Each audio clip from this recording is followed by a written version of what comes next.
welcome back to my channel. I hope you're all doing well out there. And today we're going to head back to Nature Run Amok territory to go along with this theme we've been going through with Nature Run Amok type films. But before we do that, do me a favor, like, comment, and subscribe. Join me here. I greatly would appreciate that. Also, as always, a shameless plug for my TeePublic store. I'll leave a link in the description box below that'll take you right to our store. And today we're going to go back to Nature Run Amok territory. Before we do that, I'm just going to give you a little heads up. With the new Final Destination coming out in May, in April, I am going to go through every Final Destination film leading up to that film. So I'm going to review them all. I've never reviewed the series, although I've seen them all at some point.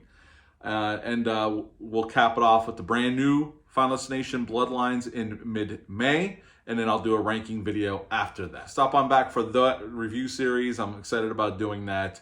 But today, speaking of today's review, though, we're going back to Nature Run Amok, as I said, and today we're going back to 1976 for Grizzly with this great artwork. This Blu-ray's from Severin. Also, I got the VHS right there. Now, Grizzly came out May 21st of 1976. It's rated PG, although I don't have any idea how they got PG. We'll talk about that. It's an hour and 31 minutes long. Had a budget of $750,000, and it actually made, this was a nice size hit. It made $39 million worldwide, so they made some major bucks off of this film, considering the budget involved. And to direct this film, William Girdler came in to direct this film. He had done a lot of low-budget horror films and blaxploitation films before this. He would go on to the next year after this to do a movie called Day of the Animal. So he kind of kept in that theme of animals run amok, and this was his first crack at that kind of genre. And in this film, we got a nice trio here that lead this film. We got Christopher George, who has, the man passed away in the early 80s, but he did a lot of film and TV work, and he plays Kelly. He is the head ranger at this national park where this whole film takes place. Andrew Prine plays Don. He's a helicopter pilot that does a lot of work for the national park, and he passed away 3 years ago, but he had a ton of credits to his name. Most notably in horror, he was in The Town That Dreaded Sundown, which is a cool little horror film from the 70s. And Richard Jankel played Scott. He is this nature expert who works with Kelly for the national park. And he was in a ton of films as well. Some of the ones I remember from was he was in The Dirty Dozen. He was in Starman, John Carpenter's film from '84, and Delta Force 2, and many, many other films. He's been passed away for a while as well. But this isn't the first time these three actors had been in the same movie together. Actually, in 1970, they were in Chisholm together. So this was the second time all three of them were in the same film. Now, this is pretty much a Jaws ripoff. Back after the success of Jaws in the 70s, we had an uptick of Jaws ripoffs.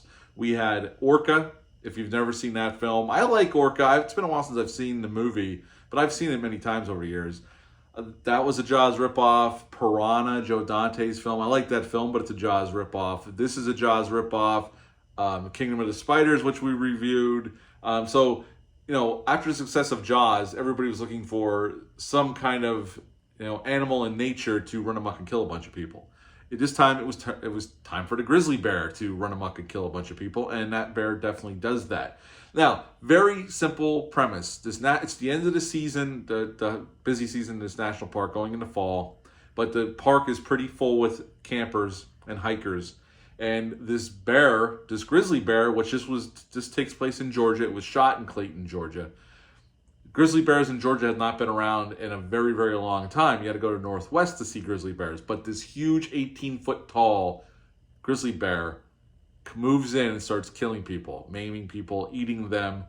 And now Kelly and his group of rangers are trying to find it, to stop it and kill it. And things go from bad to worse. This takes the Jaws template. It really, really does. And we'll get into that a little bit more once we get through this plot. And pretty much at the end of the film, Kelly and Don are the only two left. Scott gets killed by the bear, and Don gets killed, but Kelly was able to blow up the bear with a bazooka, and that's the end of Grizzly. So what do I like about this film? Well, I will say, this is a low-budget film, $750,000. Back in '76, it was more than some other films, but they were trying to do a lot. But this has that low-budget grindhouse charm to it.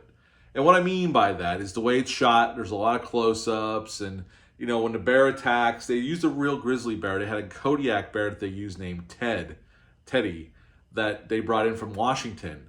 to be in this film. But when the attacks happen, they all happen in close up on the person. So you just see little swipes of a fake bear arm, you see blood, and you see the aftermath. But they do go hard here, and I don't know how they got a PG-13, because there's even a little boy that's maybe 6 or 7 who loses a leg, and they show it. He hits the ground and his leg's missing. People lose arms. A bear loses, or a horse gets its head knocked off. And it shows with a lot of blood. I don't know how it got a PG rating, but it did. It did, and it made quite a bit of money.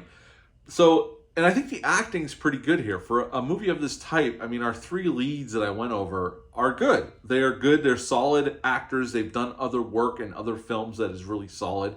So them 3 together, they have really good chemistry. There is a love interest for Christopher George's character, Kelly, and she's interviewed on a special feature on here. But she kind of disappears after 45 minutes. She's in and out a little bit. She's the daughter of this gentleman who owns a lodge right in the national park, and she's there to help him, but she's a photographer, so she's interested in going out and taking photos of nature, which Kelly does. And they kind of get, they're kind of sweet on each other, but after the 45-minute mark, she disappears. You don't see her again the rest of the film. Because really her character, I mean, they could have put her in danger, but they don't. So really her character, other than to show, give a love interest, which really we don't see too much past, them just talking like they're interested in each other. Her character really doesn't need to be there. The actress is fine, and she seems like a nice woman. She's on, like I said, she's on a special feature on her, because they interview her and the one producer on this film, for the film. And there's an interview with if this Blu-ray is definitely worth picking up if you're a fan of this film. The transfer is probably the best the movie's ever going to look. It sounds pretty good, and there's an interview with that woman and a producer, and then there's another special feature with the guy who paid the park ranger who's up in the watchtower, and the bear knocks it over. They interview him, and then there's an interview with a novelist who's a big fan of William Girdler's films. So there's some good, cool special features on here. But her character just disappears. So she's non-consequential after the 45-minute mark. She's just gone, and you don't even really think of her again, because that's not the point of the story. The point of the story is trying to stop the bear. But I think the acting's pretty good. I mean, these 3 guys are, they were pros. They knew the assignment, and that's what they did. And I think they have really good chemistry, and it didn't help that they've worked together prior to this film. The bear, obviously, like I said, they use a real Kodiak bear. They brought him in from Washington, and the bear looks cool, and they had to do things to make him look mean, because he was trained, and he wasn't really a mean bear. I think he's effective, and he's big. He wasn't as big as what they claim he is for the movie. He was 11 feet tall, but that's still a big-ass bear, and I'd be frightened of him, obviously. And then they had fake bear arms made up to do, like, there's a tense scene, you see the arm, and there's a couple other where the bear grabs somebody. That's all somebody wearing a fake bear arm. They never had a full bear. They had a mechanical bear that was made with 2 guys in it. And they do a good job. They shoot the bear in close-ups and quick cuts. So you never really, besides the real bear, you never get a really good look at it sometimes. So they do hide the fact that there was a mechanical bear. And you do see the mechanical bear on the special features on here. They do show it. And it looks okay. But if they would have lingered on it, it would have looked like a fake bear, and it would have took you right out of the movie. So I think, William Girdler does a nice job of the directing, in terms of, it's not like immaculately shot or anything, but for like a small budget grindhouse type film, he does what he has to do to get across what he needs to further the story. Now, again, this is just a Jaws ripoff. They even take the template of Jaws. You could say Christopher George is, Brody. You could say, Richard Jekyll's character is Hooper, and you could say that Andrew Prine's character is Quint, even though he's much nicer to Scott than Quint is to Hooper in Jaws. But you can see the parallels, and you can see about, this animal comes in and starts harming people, and their job is to go out and kill it now, because it's not stopping, and it's not going to stop because it got a taste for human blood. So they definitely took the Jaws template, just brought it on land, and inserted a grizzly bear into it. But it's entertaining, it's fun. The deaths come pretty quick and pretty furious, and there's a lot of deaths in this film. The bear definitely does go on a rampage and kills a lot of people. So there's not a lot of downtime between attacks. There's not a lot of suspense. I mean, they try to build up to the attacks, but the attacks happen, and you see a lot of blood and missing limbs. So the attacks are effective, but I wouldn't say this movie is suspenseful nor scary. When I was a kid, it was scary when I saw this. I saw this probably when I was like 6 or 7. It scared me because the thought of this big-ass bear chasing around is a scary thought. as an adult, it's not scary, but I think this movie's quite a bit of fun. And I still enjoy watching it. I'm glad I picked up this Blu-ray. And I have the VHS, so we could watch it like it was meant to be watched. Now, this movie's not perfect. Again, it's not perfect. So I'm not claiming that. But it's a fun, low-budget animal attacks movie. They were trying to cash in on a Jaws success. And they were successful. It made a lot of money. So, you know, what they set out to do, they succeeded. But there was a problem with all the profits. They had gone into business. William Girdler had they took this to Columbia, the script. And Columbia was interested. But William Girdler, when he came in and he approached the producers who were trying to get shopping this around, he said, I can get financing for this quicker and we can go off and shoot this right away. And he went to a gentleman called Edward Montero, I think is the guy's name. He worked out of Georgia and he had this little film group. And he offered them the $750,000 to come shoot this in Georgia.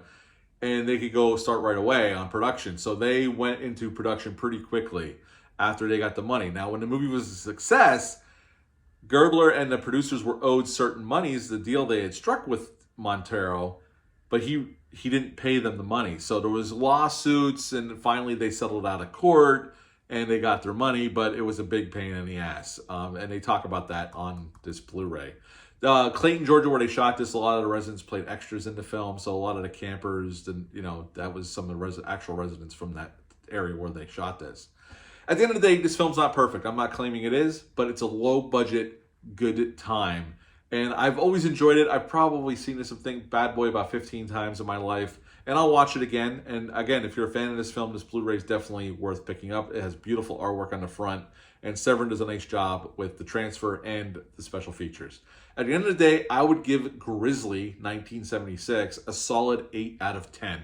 8 out of 10 for Grizzly. Have you ever seen this one? Leave a comment down below. Let me know. Hit the thumbs up. Hit the subscribe button. Share this video. I greatly would appreciate that. That's it for this review. I'll be back with more nature run amok type films. But until next time, bye.